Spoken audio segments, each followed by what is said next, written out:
2021년 2월 1일 미얀마 군부가 쿠데타를 일으키고 1년간의 비상사태를 선포하였다.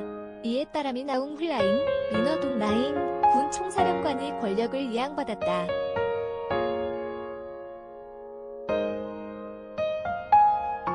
그들은 아웅산 수치, 옹센 수치, 국가고문과 여당 민주주의 민족동맹 (NLD) 소속 의원 등 400여 명을 구금하였고 현 정부 장차관 24명을 교체했으며 새로이 11개 부처 장관을 지명하였다.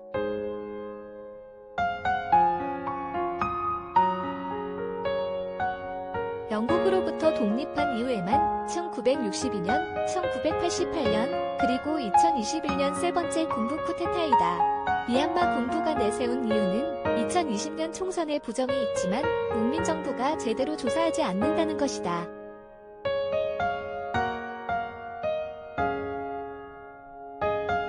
그러나 아직까지 분명한 증거는 제시하지 못했다. 그리고 대다수 전문가는 권력을 둘러싼 미얀마 군부와 민주세력 사이의 갈등이라 분석한다. 미얀마 군부는 수십 년간 권력을 독점하였고 문민정부 취임과 민주화 이후에도 막강한 권력을 행사했다.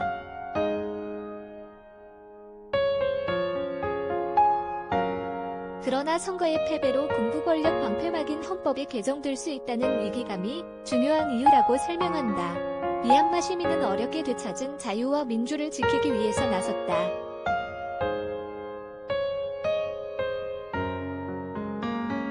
쿠데타 다음 날인 2월 2일 활동가와 시민단체 등은 시민불복종운동 (CDM) 시빌 디소비디언스 무브먼트를 게시하였다.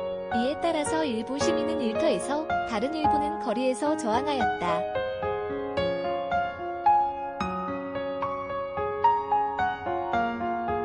그러나 군부 측이 무력과 통제로 대응하자 시민 저항도 거세지며 결국 19일 20대 젊은이가 경찰 총에 맞아 사망하는 사건이 발생한다. 그리고 지금까지 민간인 4명이 사망하고 수백 명이 부상당했다.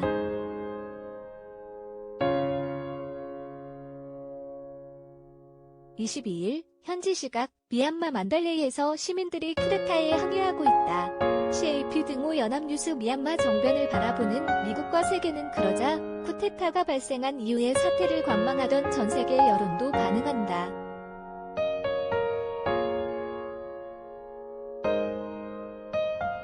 미국은 비교적 이른 11일 쿠데타 주역인 미나웅 훌라잉 최고사령관, 소해 윈, 수인, 부사령관 등을 포함한 총 10명의 군부 지도자와 3개의 기업에 제재 조치를 내렸다.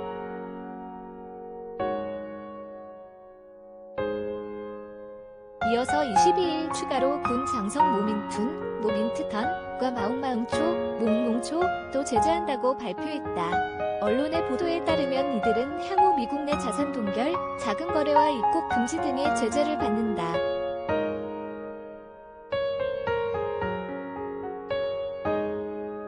유럽연합도 적극적이다. 지난 11일 외무장관들이 공동성명을 통해 유럽연합은 쿠데타에 직접 책임이 있는 이들을 겨냥한 제재 조치를 채택할 준비가 되었다고 밝혔고, 이어서 22일 실제로 제재 조치에 합의했다고 전해진다.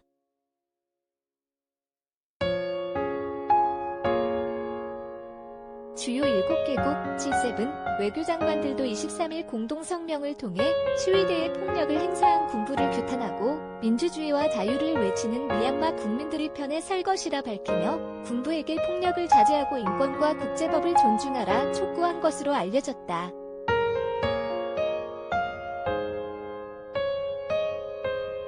미얀마의 이웃인 아세안의 경우는 미묘하다.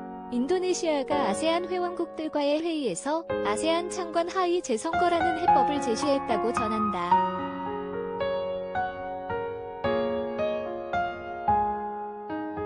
그리고 외신은 미얀마 군정 외교장관이 태국 등을 방문하면서 태국, 인도네시아 외무장관을 만나 수습안을 논의하고 있다고 보도하였다. 그런데 이러한 제안은 사실상 미얀마 군부가 쿠데타 이후로 내세운 부정선거를 인정하는 것이고 시위대가 배후로 의심하는 중국이 지지안은 아니라 시민들의 반발이 심하다.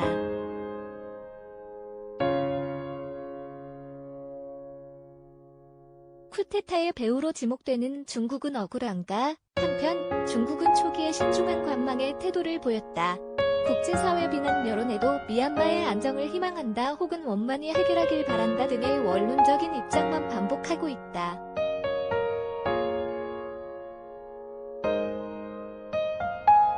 실제 2일 열렸던 유엔 안전보장이사회 긴급회의에서는 러시아와 함께 미얀마 군부 비판을 거부한 것으로 전해진다.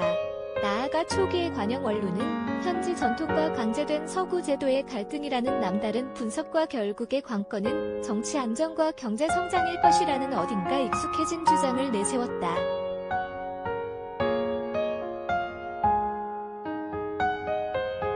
그러나 일각에서 나오는 중국의 배후설은 적극적 반론을 제기하고 나섰다. 미얀마 내부에서 중국이 미얀마 군부의 군대와 무기를 지원하고 있다는 소문과 시위의 통제에 쓰이는 인터넷 장벽과 전문가 역시도 중국이 출처라는 이야기가 흔하게 들려온다.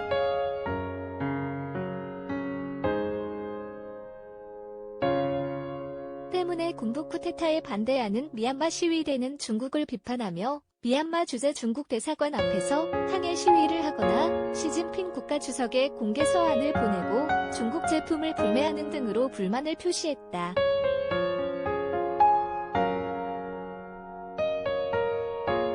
물론 중국 정부에서 이를 적극 부인한다.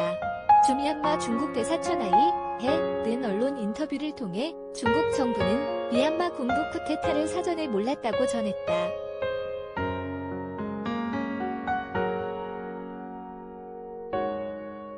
그리고 중국은 미얀마 민주화 세력과 동시에 군부와도 원만한 관계를 유지하고 있었다고 전하며 현재 상황은 중국이 원하지 않는 것이라 밝혔다. 특히 중국에 관련한 몇몇 소문은 말도 안 되고 우스갯소리라 덧붙였다.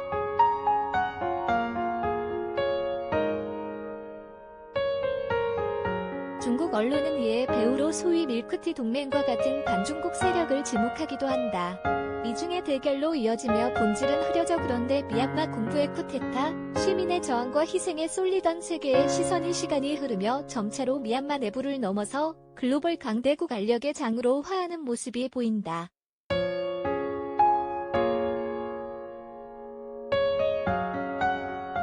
미국을 비롯한 서구의 주요 국가가 쿠데타를 일으킨 군부를 비판하고 시위대 저항을 지지하는 반면에 중국은 여전히 신중하고 나아가 군부의 배후라는 의심을 받기에 그러하다.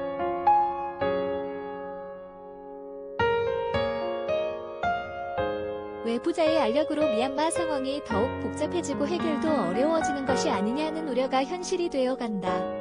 물론 강대국의 간접적 개입으로 미얀마의 어려운 상황이 국제사회 관심을 받으면서 유수 언론들의 조명을 받는 것이 사실이다.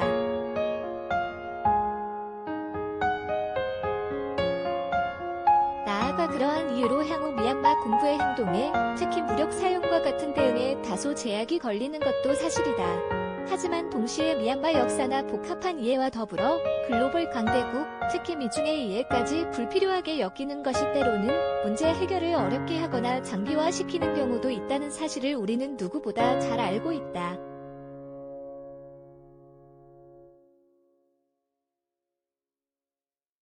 비정한 국제정치의 현실이 그러하지만 미얀마를 바라보며 내부에서 살아가는 사람보다 미중과 자국의 개입이나 예를 고찰하고 수지를 타산하는 현실이 안타깝다.